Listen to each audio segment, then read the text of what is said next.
Oi pessoal, boa tarde para todos vocês. Aqui é o professor Bruno Oliveira. Estamos começando neste momento mais um encontro, mais uma aula do nosso curso Direito Eleitoral da Prática para a Teoria. E nós sabemos que em 2023 teremos um grande edital de Tribunal Regional Eleitoral e TSE, o famoso unificado. Então é hora de você já começar a estudar Direito Eleitoral. Quero dizer para vocês que esse curso ele é muito interessante porque nós trabalhamos a prática, então a gente vai da prática através das questões para a teoria.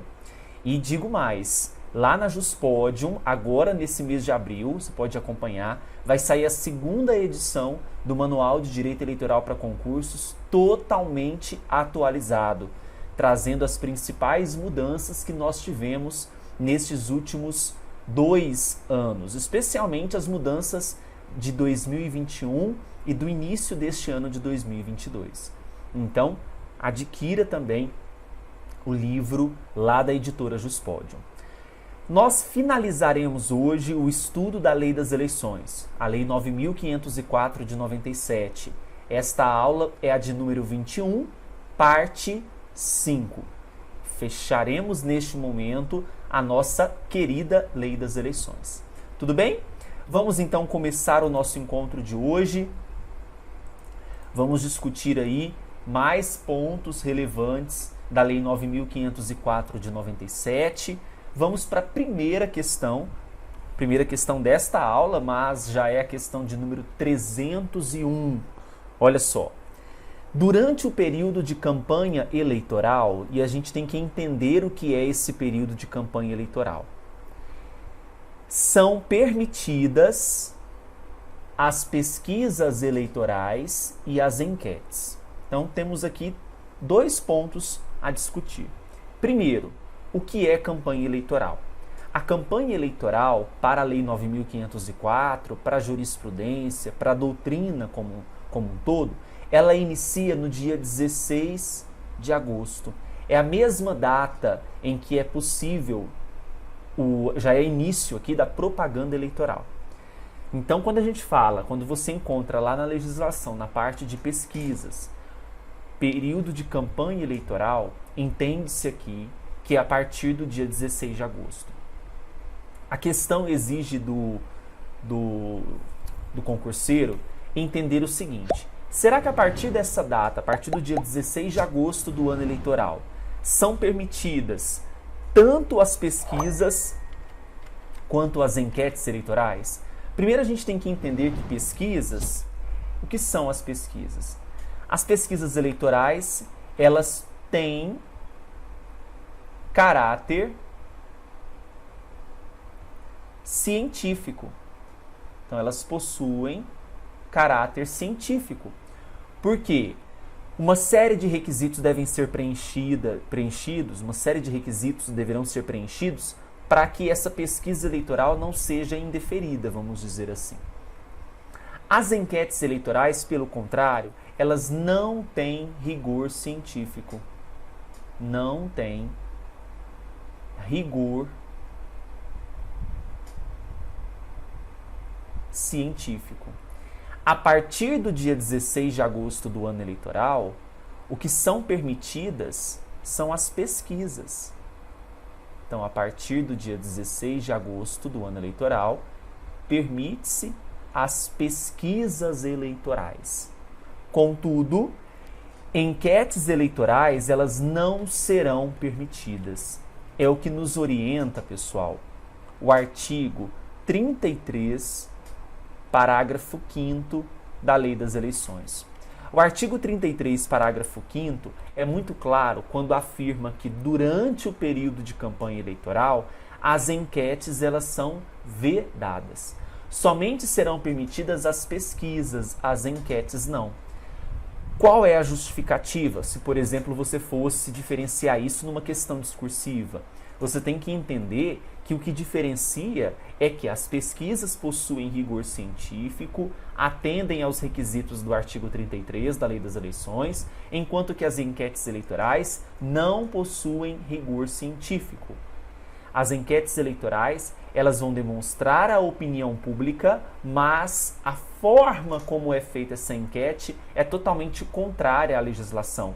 Não atende a amostragem, não atende critérios que deverão conter nessa pesquisa, esses requisitos que estão no artigo 33. Então, só para a gente poder aqui relembrar, né, o artigo 33 da Lei das Eleições prevê que deverá constar as seguintes informações, né? Quem é que contratou a pesquisa, o valor e a origem dos recursos, metodologia e qual foi o período, plano amostral, sistema interno de controle e também verificação, questionário completo aplicado ou a ser aplicado, nome de quem pagou. Então, são todos requisitos que deverão constar, ok?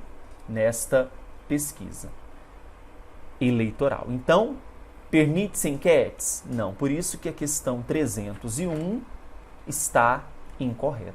Tudo bem? Vamos agora para a próxima questão de número 302. Prestem atenção aqui. Na propaganda dos candidatos a cargo majoritário, quando eu falo cargo majoritário, eu estou dizendo presidente da República, governador de estado, prefeito, né? Na propaganda dos candidatos a cargo majoritário, envolvendo também, inclusive, aqui senadores, deverão constar também os nomes dos candidatos a vice ou a suplentes de senador, se for o caso, de modo claro e legível, em tamanho que não seja inferior a 25% do nome do titular. Havia uma conduta muito ruim, muito sim, que era contrário aos ditames da democracia, de esconder o nome do vice. Muitas vezes o vice tinha as mãos atadas com algum problema, né? E não queria expor aquele vice. Então, muitas vezes, durante a propaganda eleitoral, os impressos, enfim, o nome do vice ou do suplente era ínfimo, era bem pequeno. O eleitor tinha que fazer uma força muito grande para tentar entender o que estava escrito ali no vice. Foi necessário que o legislador... Isso é uma coisa, assim, eu vejo essa norma como algo, um elefante branco, né? Porque, perceba, a gente precisa entender que existem casos tão mais graves que precisam ser legitimados e colocados em legislação, que isso foi necessário. Colocar tamanho de nome de titular e de vice na propaganda.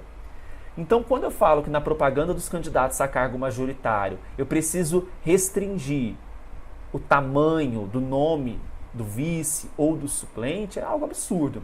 Mas não é isso que você vai levar para a prova, que nós não vamos fazer análise crítica, só se a banca pedir numa questão discursiva. Numa questão objetiva, você tem que saber qual é o tamanho mínimo. Não pode ser inferior a que tamanho? Você sabe? Então vamos anotar aqui. Primeiramente, o artigo de referência para a nossa resposta é o 36. O parágrafo é o 4º. Ele afirma o seguinte, que nessas propagandas ao cargo majoritário constarão os nomes dos candidatos a vice ou a suplentes de senador, de modo claro e legível, em tamanho que não seja inferior a 30% do nome do titular. Lembre também desses 30% mínimo de candidaturas, né, do gênero feminino. Na verdade, quando fala 30% mínimo e 70% máximo das candidaturas de cada gênero, de cada sexo, como prevê a lei das eleições, e na resolução fala-se de gênero, a gente tem que entender que pode ser para qualquer um. Mas aqui é o objetivo primordial dessa norma é colocar ali em relevância as candidaturas femininas. Então, 30% é um percentual que você vai levar para outros casos, né? Então, não pode ser inferior a 30%. Artigo número 36, parágrafo 4º. Tá bom? Questão incorreta também. Próxima questão, 303. A divulgação dos nomes dos filiados que participarão da disputa e a realização de debates entre os pré-candidatos é propaganda eleitoral antecipada. Recentemente tivemos discussões sobre o que é ou não propaganda eleitoral antecipada. A própria resolução que trata sobre propaganda atualizou os preceitos configuradores do que é propaganda eleitoral antecipada. De acordo com a resolução que trata sobre propaganda, que eu acredito que é a 23.610 de 2019, hoje configura propaganda eleitoral antecipada se há pedido explícito de voto, se foi realizado em local vedado ou meio ou forma proscrito durante a campanha. Então são esses 3 requisitos que não são necessariamente cumulativos.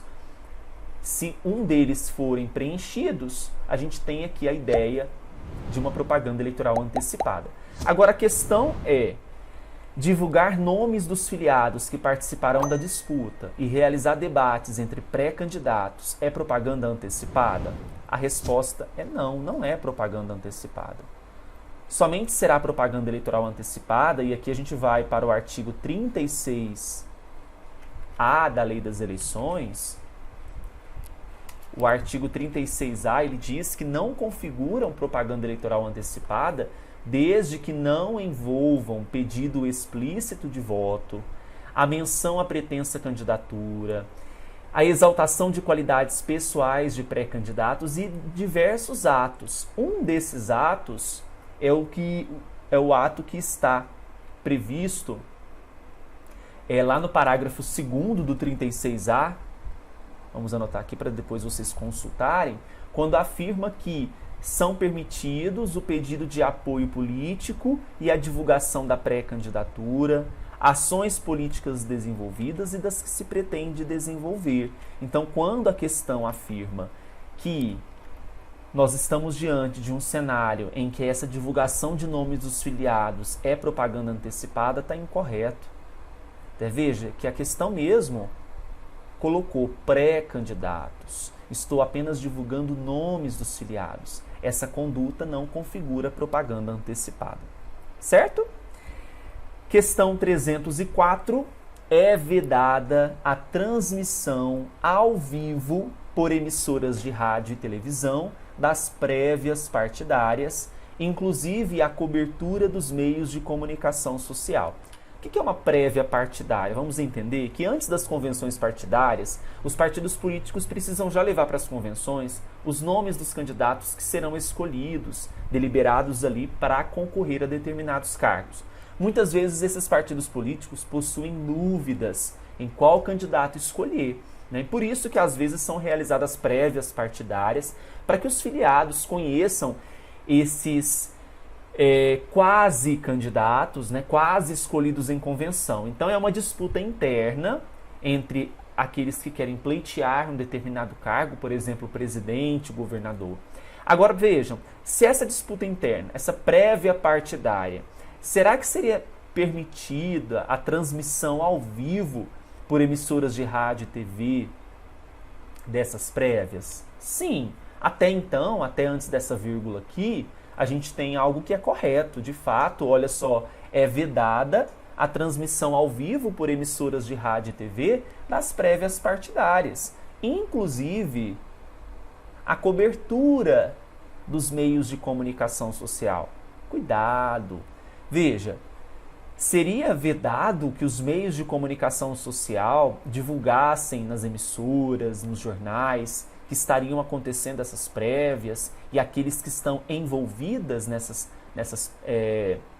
prévias partidárias? Não. Você consegue observar nesse ano eleitoral o que isso acontece frequentemente na televisão, né? Isso não é vedado, né? A cobertura do meio de comunicação por meio de comunicação social é totalmente permitido. O erro da questão está, então, em afirmar que essa cobertura é vedada, o que é mentira. O que é vedado, o que é incorreto. Então, questão 304, também errada. O dispositivo é o 36A, parágrafo 2º da Lei das Eleições. Tudo bem? Questão 305. Bora lá. Não são permitidos o pedido de apoio político e a divulgação da pré-candidatura, das ações políticas desenvolvidas e das que se pretende desenvolver. Só voltando aqui, pessoal, na questão 304, na verdade, Não é o parágrafo 2º, é o parágrafo 1º. Deixa eu até confirmar aqui. Isso, parágrafo 1º. Tá? Cuidado, é o parágrafo 1º. Eu até falei incorretamente para vocês. No parágrafo 1º fala que é vedada a transmissão ao vivo por emissoras de rádio e TV das prévias partidárias, sem prejuízo da cobertura dos meios de comunicação social. Tá? Agora sim, 305. Não são permitidos o pedido de apoio político e a divulgação da pré-candidatura, das ações políticas desenvolvidas e das que pretende desenvolver? Claro que são permitidos. Eu estou apenas divulgando a pré-candidatura. Estou apenas divulgando ações políticas desenvolvidas ou as que se pretende desenvolver. Agora, se nessa pré-candidatura, nessa divulgação, há pedido explícito de votos, aí nós temos um problema. Não pode ocorrer essa divulgação, esse pedido expresso de votos. Tudo bem? Então, é plenamente permitido pedido de apoio político, divulgação de pré-candidatura, ações políticas desenvolvidas e das que se pretende desenvolver. Portanto, o artigo agora sim é o 36A e o parágrafo é o 2º, tá bom? Questão incorreta, porque são permitidos sim. Certo, pessoal? Beleza? Podemos avançar então agora para a questão 306? Então vamos lá.